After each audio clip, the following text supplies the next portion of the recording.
We now have two bills from the Prince George's County delegation, and I've been asked to take 435 first. So the delightful Chris Valderrama will present that bill.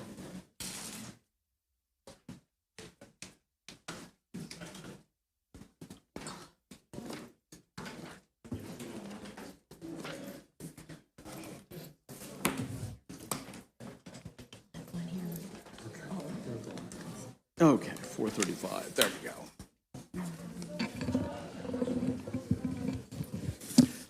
All right, Chris, you've got 4 minutes. Welcome back to the committee. Always great to see you. Thank you, Mr. Chairman. Oh, the magnificent Kumar Barve. And Vice Chair Dana Stein, my good old classmate, came in together, and esteemed members of the Economic Matters Committee. For the record, Chris Environment and Transportation. I was doing good until then. What can I say? Kumar got me all flustered. He has that way with women. In a good way, in a good way. Okay, let's try this again. For the record. Chris Valderrama here, for the record, to present HB 435, Prince George's County Speed Camera Monitoring Systems. I know there's quite a few new members on this committee, so I wanted to start off with this piece of legislation first so you understood the necessity and the urgency for the two pieces of legislation. So having said that, last time this particular legislation was introduced by myself, it was by way, I wanted to outline some of the history. So Route 210, if any of you are familiar with this road, it's located in my district, but Charles County, it also interconnects with Charles County. Route 210 was never designed initially to be the major commuter road that it is today. It was originally built during World War II. It connects to the capital, Washington, D.C., to Indian Head Proving Ground. And in the mid-50s, the road was transferred from federal to state control, and then Maryland Route 210 came to be. So over time, housing subdivisions, shopping centers, churches, our everyday needs, schools, and recreational facilities were built as the area population increased. And because of this development, citizens in my district use Route 10 as their quote-unquote main street, where they go, with their daily lives. And so the Prince George's portion of Route 210 runs 14.4 miles from the Charles County line to the DC line. And the road changes from a 4-lane divided highway to a 6-lane divided highway with a speed limit on this road is about 55 miles per hour. But what is unusual about this road is that approximately 80 people now have been killed on the 14.4-mile stretch of Route 210 since '07, leading the news media to call it the Highway of Death. And many of you incumbent members here have heard that. So last year alone, 10 people were killed, and serious accidents were and continue to be a daily occurrence. And one of the most recent was a construction worker on Route 10, doing his job and getting hit and killed.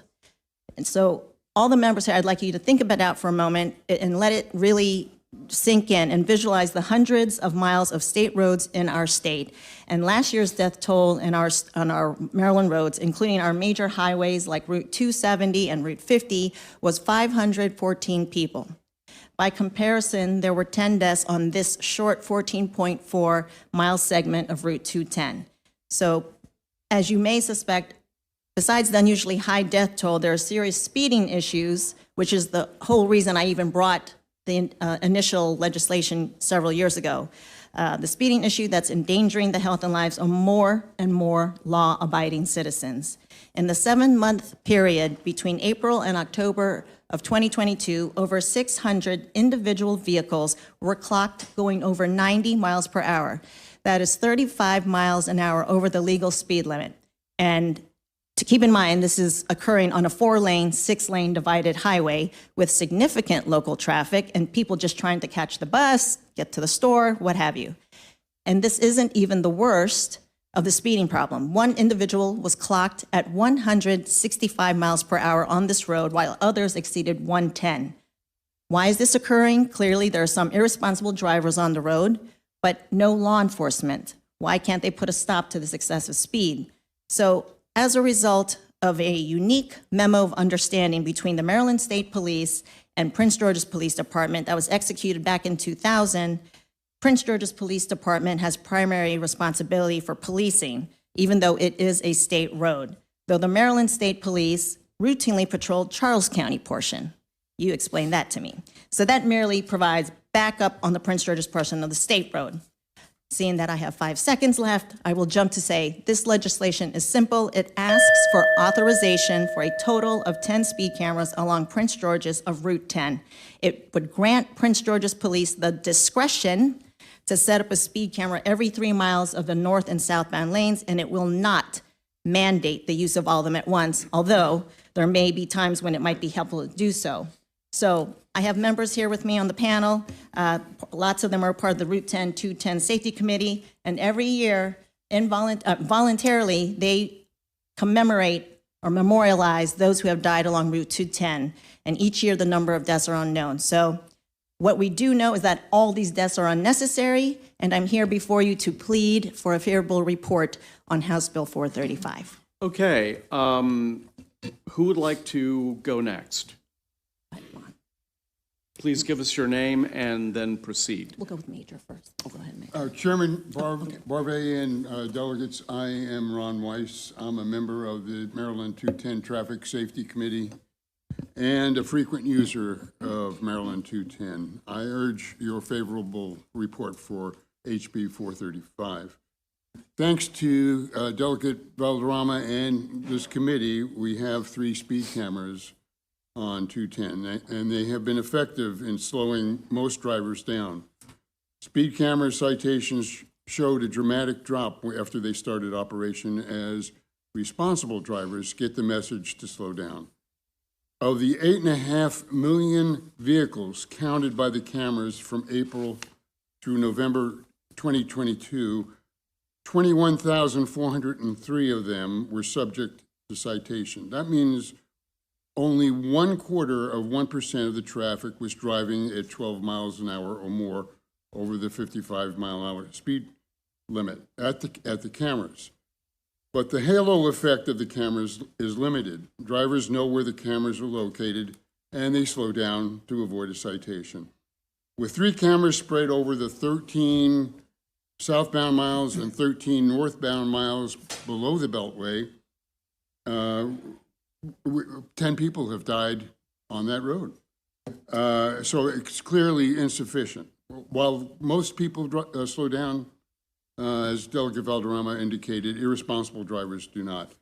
Our police are stretched thin in protecting us from homicides, carjackings, and property crime. Their first priority is responding to 911 calls. They patrol 210 when they have some time between calls for service, and we don't have state police enforcement. So our cameras are our only prime line of defense against speeding, but 3 cameras are clearly not enough to do the job. Please support HB 435 so we can use 10 speed cameras on 210 to save lives. Thank you. Thank you. Who would like to go next? Good afternoon, Mr. Chair, Vice Chair, and members of the committee. I am Major Zachary O'Lear. I am from Prince George's County Police Department, and on behalf of Chief of Police Malik Aziz, we would like to offer our support in favor of this bill. For many years, Maryland 210 Indian Head Highway has served as a primary artery for motorists in Charles and Prince George's County to access the D.C. metropolitan area. Upwards of 80,000 motorists use the roadway daily to travel in and around the capital region. In 2018-2019, legislation was passed authorizing the use of 3 speed monitoring systems along Maryland 210. Since the implementation of speed monitoring systems in 2019, the portion of Indian Head Highway which falls inside of Prince George's County borders has still seen a total of 23 fatal collisions, 15 of which involved pedestrians. Through heavy enforcement by patrol officers, special assignments funded by overtime, and joint operations with the Maryland State Police, Prince George's County Police Department has invested massive resources into making this roadway safer. The speed monitoring systems currently in use have shown a demonstrable effect in reducing speeding on the highways. However, despite the current speed monitoring systems, coupled with the best efforts of the Prince George's County Police Department and their increased enforcement, this deadly stretch of Maryland 210 is still averaging approximately 6 fatalities a year. Please help us to curb the dangerous driving and potentially avoid additional tragic deaths by allowing the ability to place an additional 7 speed monitoring systems along this dangerous stretch of roadway. The passage of House Bill 435 would provide additional tools for law enforcement to use to improve traffic safety and help protect the many motorists and pedestrians who travel along Maryland 210. For these reasons, the Office of the County Executive supports House Bill 435 and asks for a favorable report. Thank you. Thank you. And I presume you're Reverend Robert Screen? That is correct. Thank you so much, Chairman Barvet and members of this esteemed committee. I want to thank you for the opportunity to come before you today. I want to first of all put something in context, is that all of the cameras that we have, the 3 that we have, that is, will sunset this year if we do not get this bill passed. So I wanted to just preference that before I get into my presentation before you. Behind every data point given regarding traffic fatalities occurring on Maryland 210 Indy Head Highway, there is a human being connected to family, friends, neighbors, and community. Their loss creates a vacuum, never to be filled again by their unique creation that so easily is forgotten, overlooked, and batched together in this number-crunching society we live in. And unfortunately, in hearing such as this, the personal value of their lives gets tossed into the impersonal, agenda-driven language, 2 minutes time limits for speaking, and a host of other components that govern the day of Annapolis bill jockeying. I would like to take this time to read to you in memorial memory the names of 7 of the 10 individuals that lost their lives last year on Maryland 210 Indy Head Highway, that we all remember what this bill truly is all about, the saving and value of human life. 53-year-old Antoine Manassa, 39-year-old Brandon Harris, 56-year-old Brendan Hackett, 31-year-old Khalib Hayenu, 56-year-old Huerta Melendez, 33-year-old Tiffany Bunch, 33-year-old Caitlin Rodriguez. Unable to ascertain the 3 remaining of the 10, I pray that each and all may rest in peace, and may their lives be not lost in vain by the failure to pass this bill that would increase the number of other lost souls lost in the fatal accidents on the Indy Head Highway. I thank you. Thank you. Thank you for your testimony. Is Mr. Becker here?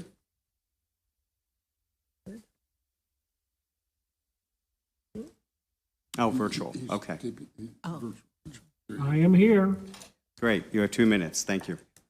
Thank you. I wish to identify myself as John Becker, a member of the Maryland Coalition for Roadway Safety, and a citizen of downtown Rockville, Maryland. I want to thank the 210 Traffic Safety Committee for their hard work and support, and also the Prince George's County delegation in providing this, submitting this bill for consideration and a favorable report by the committee. This legislation shall allow other counties and other locations to increase their ability to go ahead and monitor speeding and traffic violations. It is very important that we continue this thing, and it should not sunset. The work that this committee has done, along with their delegation from Prince George's County, is very important to continue this work. Reducing the traffic deaths, increasing the safety applies to all of us, whether you live on Route 210 or up where I live on the north side of the Beltway. It is important that this continue and expand to everywhere throughout the state of Maryland. In conclusion, I want to thank the support staff for this committee for allowing me to testify today virtually. And I wish to thank the chair, the vice chair, the committee members, the Prince George's County delegation, and the people from the Route 210 Traffic Committee for testifying in support of this. Thank you very much. Thank you. We also have Mr. Herbert Jones testifying virtually. Okay.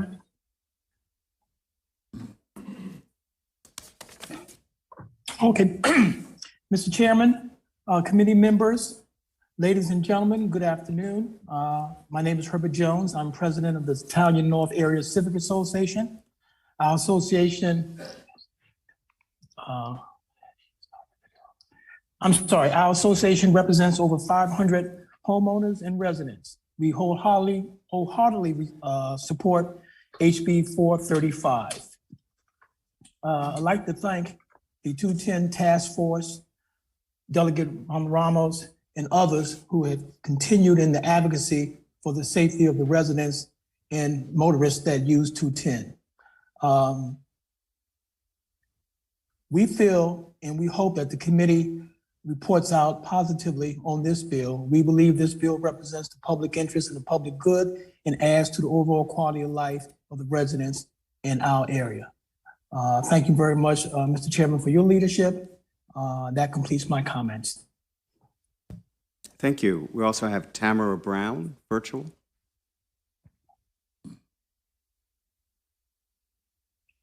Good afternoon, and thank you so much.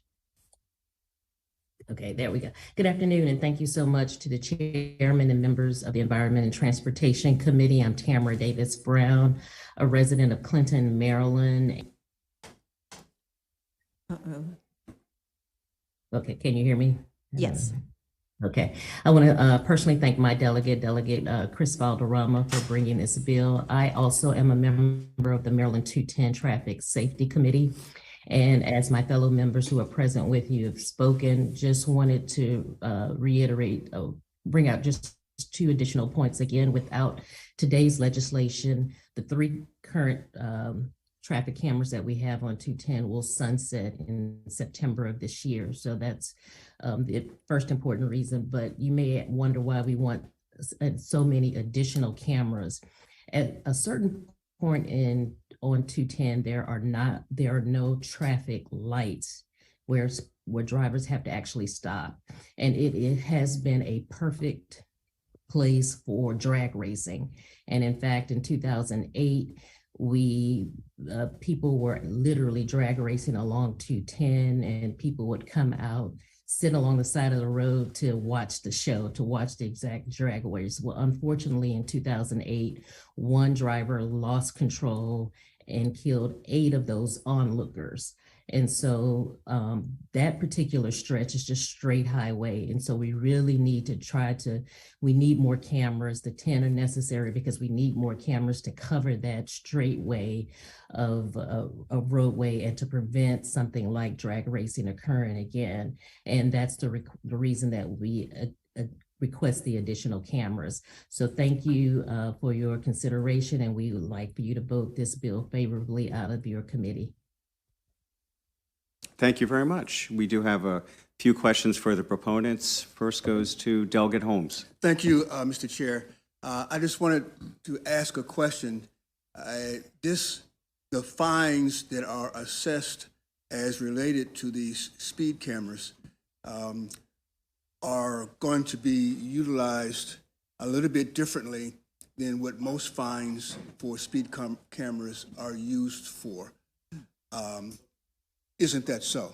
And can you tell us what that is? For example, we've understood that the highway of 210 is significantly straight, and it allows for the speeding. And I think that this committee in previous years has required that the fines be directed towards the design and infrastructure of Route 210. Isn't that so? Yes, that's correct. That is correct. Thank you very much. Notice how I walk in the room and then all of a sudden he feels the need to turn it into a question. Okay, next question goes to Delegate Ciliberti. Thank you, Mr. Chairman.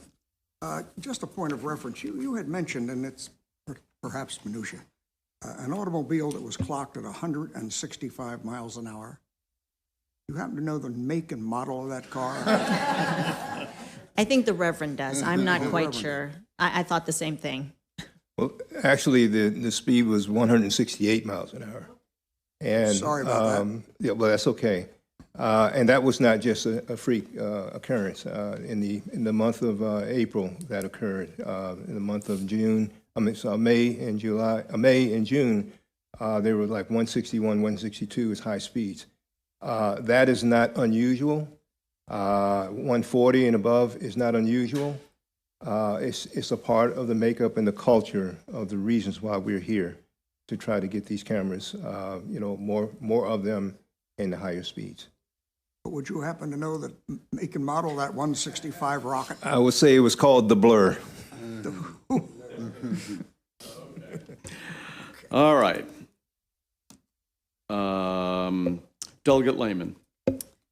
Thank you, Mr. Chair. Thank you, Delegate Valderrama, for bringing us this bill. I missed the first maybe 30 seconds or so of your testimony. Did you bring up the fact that this law is set to expire this year and that we have to do, well, if we want to continue some speed monitoring along 210, we have to do something? Reverend Screen mentioned it, as I did not in mine. Okay. Because I was watching the clock. Okay, So sure. I wanted to hit all the, but that is an important point, which he did. Okay, thank you. Yeah. I missed that. Okay.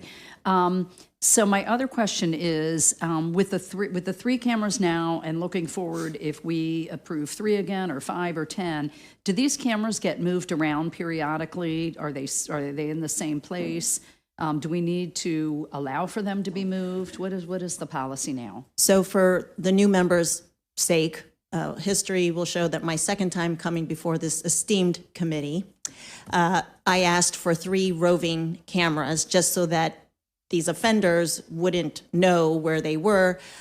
Truth be told, I'm not sure if they were truly being moved around, but given, I would defer to the subcommittee here, Madam Chair Love, as to what you feel would be pertinent in doing so. If I really had my way, I would want the 10 cameras and they just all, in certain pockets, and 3 of that 10 would be roving. That would be my ideal wish, but I know how, things work up in Annapolis, but just reaching out to each and every one of you, the extent and the urgency. What I didn't mention was I honestly believe this is emergency legislation, but I did not introduce it as such. So with that said. Mr. Chair, can our committee staff answer that question? Do we have to specify that in the law if they can be moved, or is that at the discretion? In prior bills, we have said that they had to be stationaries. I think we did, or you know what? I don't know the answer. Okay. Patrick, do you have an answer for that? Hold on. There we go. Whoops. Hold on. We could. I'm looking at Prince George's for Indian Highway. Okay. Yes, Mr. Weiss has just told me it does not specify. Okay. All right. Thank you. Thank you, Mr. Chairman. So, Delegate, just to follow up to Delegate Lehman's question about it does sunset September 30th. And I remember, when we passed 1 speed camera in 18 and 3 in 19, that was, it's a kind of a hard sell here. Well, go ahead. So Sorry. is there a bill to go beyond the sunset for 3, or is this all or nothing to 10? So the one that you mentioned, that is accurate, but when the 3 came in, the 1 was removed, which left us with only 3. And then there was construction on 210, there were 2 that was not part of my legislation. That was just there because of the road work that was occurring. But when project was completed, those were gone. So the initial 1 is no longer there. It's just the 3, and that will sunset at the timeline that you have, and which would leave us with 0, which is why, but we think we know we've proven the absolute need for cameras. So my ask is for 10, and I will leave it to the subcommittee to decide on what you find best. So the question is 10 or nothing is really is that No, I'm asking for 10, but I know how the ways of Annapolis works, and so I'm trying to start with what I believe is a reasonable number and hope that the subcommittee will work with me on keeping close to that number. Thank you. Delegate Love. Thank you, Mr. Chair. Can you all talk a little bit? I want to build off of Delegate Holmes's question. What has been done with the money from the speed cameras and in general to reconfigure this road to make it safer? Delegate, my understanding that the monies are going into the State Highway Administration for infrastructure improvement, as I think it was brought out earlier. Has there been infrastructure improvement as thus far with these monies? Not that I have known, or it's been brought to my attention that it has been. Originally, the money was supposed to be going to the Criminal Victims Fund. I think you probably have that in part of your legislative record. But the Indian Head Highway does need improvement in many other areas, infrastructure-wise, and so the money would be well spent in that area.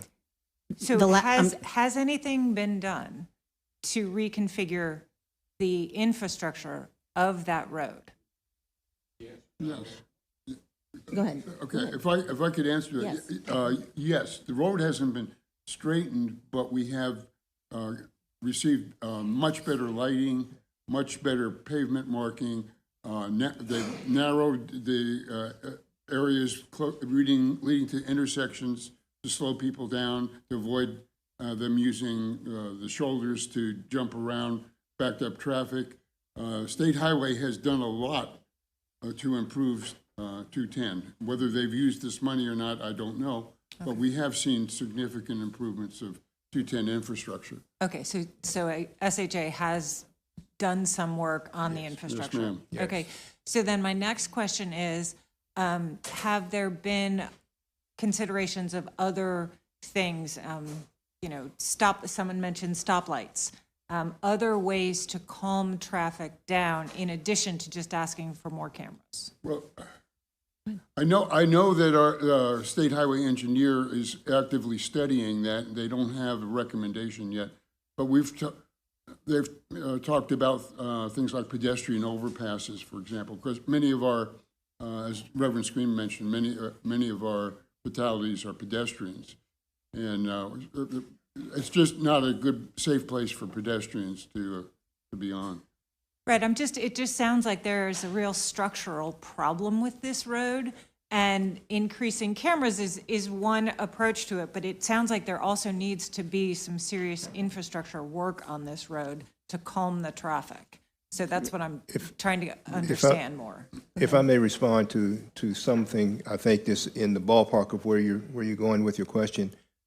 One of the unique things about Indian Head Highway, and it's hard to explain to others who don't live in this type of environment, but when you go through, if any one of you would go through the area of Fort Washington alone, what you will see on both sides of the shoulders are flex posts that are all along the shoulders. They're there to keep people from riding down the shoulders as a regular lane in hyperspeed. That is one of the areas of which they're building up flex posts pretty much all the way. It almost looks like an armed camp to go through this area of Indian Head Highway, because the recklessness, just pure disregard for law is just that pervasive. And so we, putting up things to keep people, if you go into an intersection, flex posts are there to keep people from jumping from one side of the intersection to jump in front of the person at the light to get in front of them to go on the other side. Things of that nature. They're having to put, I think outside of the flex posts, they're going to be putting out extensions of the median to keep that type of thing from happening. We're in a crisis situation and have been for some time. And it's hard to, if in your neighborhood, if you don't have these types of things, I would just say this. In 45 years of living in this area, in the Indian Head Highway community, I've seen the deterioration of this type of driving. I used to work for UPS, and I've been very aware of many areas in the Washington metropolitan area. If it hasn't happened to you yet with the speeding, the recklessness, it's on the way.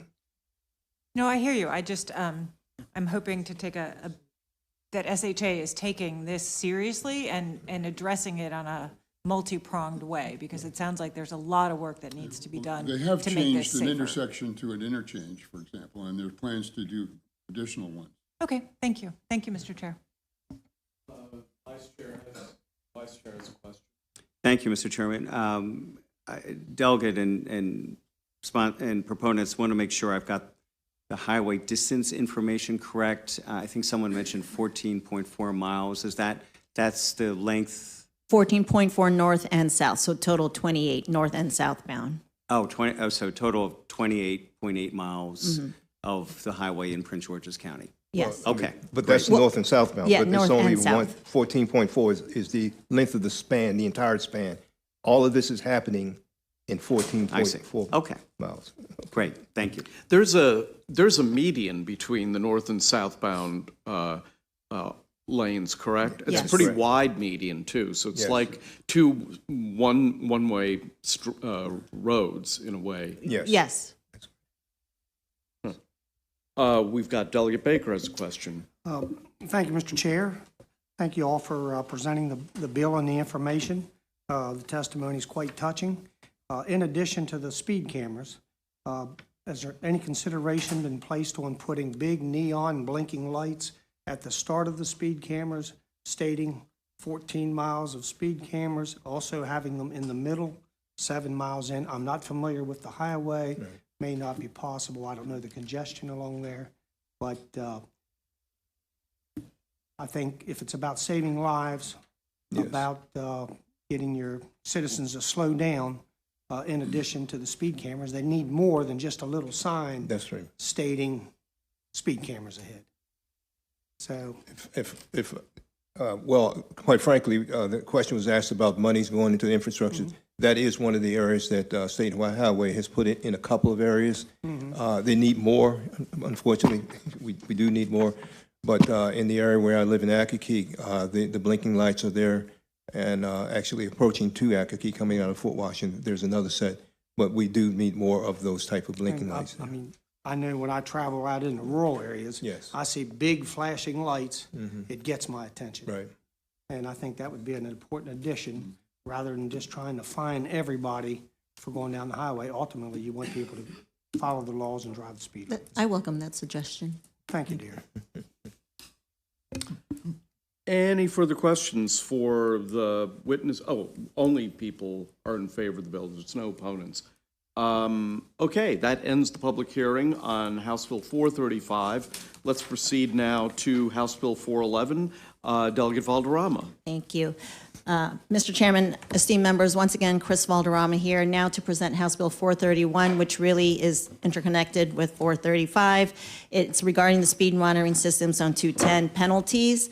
So this last hearing we just had, I testified that there's a serious problem with speeding and with recidivism on 210. So I think we can all agree that a $40 civil fee is not enough of an incentive for drivers to change their behavior. So what this bill seeks to remedy is to increase the penalties for drivers who drive excessively and for drivers who receive more than 2 violations in a period of 2 years.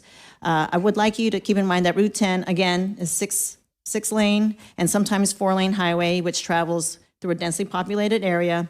So under this bill, and I believe it's in your package, drivers traveling 67 to 76 miles per hour would be fined $40. 77 to 86 would be fined $90, 87 to 96, $160, 97 to 106 miles, $290, 107 miles would be $530. Recidivist speeders will also receive a surcharge in addition to the enhanced fines. So if someone were to offend a second time in 2 years, the penalty is an additional $50. A third in 2 years is $150, fourth, $250, fifth, $300, and a fifth offense in 2 years, $350. None of these penalties add points. They do not add points against your license. They do not require you to attend a driver's education class. They do not take away your license or impound your car, as is done in some jurisdictions, like Chicago, for an example. Moreover, the enhanced fines, they're not new. Across from us, the District of Columbia has long made no distinction between a ticket issued by a law enforcement officer or one issued from a speed camera. Tickets are issued for amounts from $50 to $500, depending on the speed and type of road. Those fines also double for non-payment. In Virginia, Fairfax County, and Connecticut, and New Haven, and even in New York City, have all adopted enhanced speeding fines, so we would not be setting precedent here. And finally, I know there are some members, not just in this committee, but in the Assembly, who are concerned about the authority of the legislature to set fines outside the statutory $40 civil penalty amount. This was brought up in our delegation. I seeked an AG opinion, and we are well within our authority. I was assured by the AG's office that This action that we are trying to implement is fully within the legislature's authority, and nothing in both bills, 431 or 435, raises any other legal issues. So for all the reasons I mentioned in 435 and now in 431, I respectfully request an urgent favorable report on both legislation, but on this especially 431. Thank you. Before I recognize the other witnesses who are going to testify, just a quick question about this recidivism surcharge. If I drive through 3 cameras in the same day, would those be counted as repeats? Major? That's a very good question. Don't do it. Don't do it. That's a very good question. I didn't think about it that way. We might have to clarify. Yeah, I think we might. I wasn't even thinking, like, well, good God, how do you drive, Mr. Chairman? Like, what?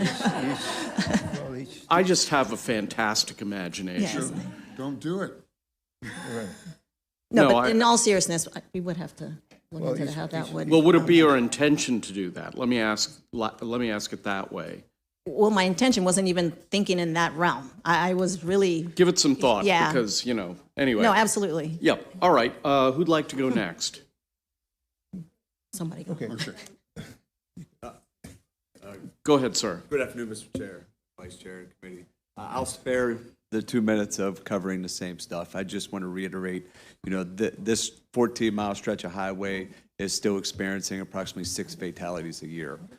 Since 2019, 23 fatalities again, even with all of the infrastructure changes and the help of State Highway and the 210 committee putting in their volunteer efforts year after year, and the awareness that the police department and the 210 committee has done on 210 with the enforcement, we're still seeing, the 6 fatalities a year. We do support the increase in civil penalties, as well as those who excessively speed. We do support the increase in fines. And then for those reasons, the county executive supports House Bill 431 and asks for a favorable support. Okay, who'd like to go next? Reverend? Or I'd just like to remind everyone here that driving has always been a privilege. It is not a right. It's a privilege. And when we get our driver's license, each and every one of us had to pass a test. And that test involves staying within the speed limit. Somewhere along the line, we've gotten to the point where we feel driving at whatever speed we want to is an entitlement. And here's the bottom line. When you get into that and we end up losing control of the vehicle, then this is where we have the tragedies of the loss of human life. And this is, to me, this is what this is all about. It's maintaining the dignity and value of human life. I was a former chaplain for about 5 years in the local hospital there on the Indiana Highway. I know what it's like to see the families come in, to see a lost one out of nowhere. That didn't have to happen. Every day that I go home, when I go home today, I go through the intersection where the 8 people were lost in February of 2008. The most people in one single accident happened on the Indiana Highway, where there were 8 people killed, 9 people injured. I go through there every day. That did not have to happen. It happened as a result of racing. Someone felt the entitlement to be able to do that, and 8 people lost their lives. And so I put it in the human context because that's where it belongs. It's about saving lives, about putting cars back where they need to be under control and used by the law, for the law, and by law-abiding citizens. So I pray that you would think of it in that context. We lose the individual people in the context of throwing data points back and forth, statistics, this, that, and the other. These are human beings. I've seen too many of them for the loss of life. I would like to see no more if we can help that. Thank you. Thank you. And Mr. Weiss. Again, Chairman Barvey and the committee members, I'm Ron Weiss. I live in Fort Washington, and I'm here again today to urge your support of HB 431. I'm also urging Chairman Barvey not to test our speed cameras. And personally, I think if you blow through 3 speed cameras, you should get a surcharge. Of the 4 major roads I traveled to testify here today, 210, 495, US 50, and Row Highway, 210 was by far the most dangerous. Thanks to this committee and Delegate Valderrama, the existing 210 speed cameras have been effective in slowing traffic down, according to our police friends. They've been effective with drivers who act their age and just needed a nudge, like Chairman Barbe, to slow down. They've been ineffective. The cameras have been ineffective with drivers who act younger than the age they were when they got their driver's license. This small percentage of the nearly 80,000 drivers who travel 210 on an average day drive at deadly speeds. In the 8-month period, April through November of 2022, 684 drivers were clocked at 90 miles an hour and above on 210. 320 of those drove at 100 miles and above. One of them has been mentioned, 168 miles an hour. These reckless drivers take advantage of the low $40 speed camera fine and the many stretches of 210 that they use as drag strips or racetracks. This bill targets those reckless drivers by increasing fines for higher speeds and multiple violations. I'd like everyone to know that the 210 speed cameras don't generate any income. It's the speeders who generate the income. Thank you. For the record, I have never received a photo radar citation in my life. Okay, we have 3 virtual witnesses, Herbert Jones, John Becker, and Tamara Brown. So in that order, Herbert Jones, if you're with us, we'd love to hear. Okay. Yes. Yes, good afternoon again, Mr. Chairman, committee members, ladies and gentlemen. I'd like to associate myself with basically all the comments that have been made with respect to Bill HB 431 and the importance of changing culture and changing the behavior. I'll share a brief story with my 60 seconds left. I've lived in Virginia for about 15 years, and I had a young son. He was in his 20s, and he had a very heavy foot. And after 3 citations in Virginia for speeding, they temporarily took his license for 90 days. And that changed his whole demeanor about how he drove in Virginia. So this bill is part of and from my point of view, a broader construct to begin to change the behavior of drivers so they understand driving is a privilege. And my son learned from that process. And when you don't have your license, it impacts your social, financial, all sort of impacts when you're not adhering to the laws of the state or that particular jurisdiction. Thank you very much. Thank you, sir. John Becker, are you with us? Hey, John.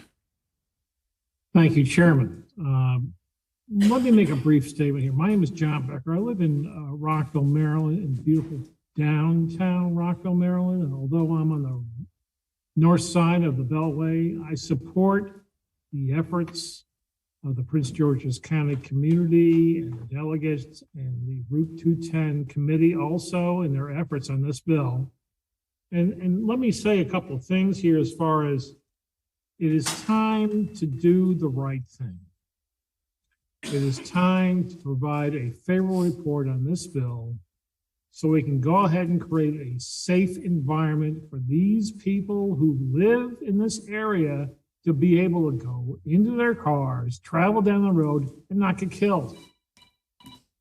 And I'm not talking about spending millions to adjust and modify physically the roadway. There are certain things that can be done sufficiently with less costs on these monitoring systems to go ahead and do this. This information and this bill, which is being presented right now, needs to be passed with a favorable report. I want to thank the chair, the vice chair, the committee members, the Prince George's delegation, and the Route 210 community activists who are trying to do the right thing and fight the good fight. And for those of you on the delegation side who want to spend millions of dollars for physical renovations, modifications, when we have this device that can do the right thing, that's what we need to do. Thank you very much. Thank you. Tamara Brown?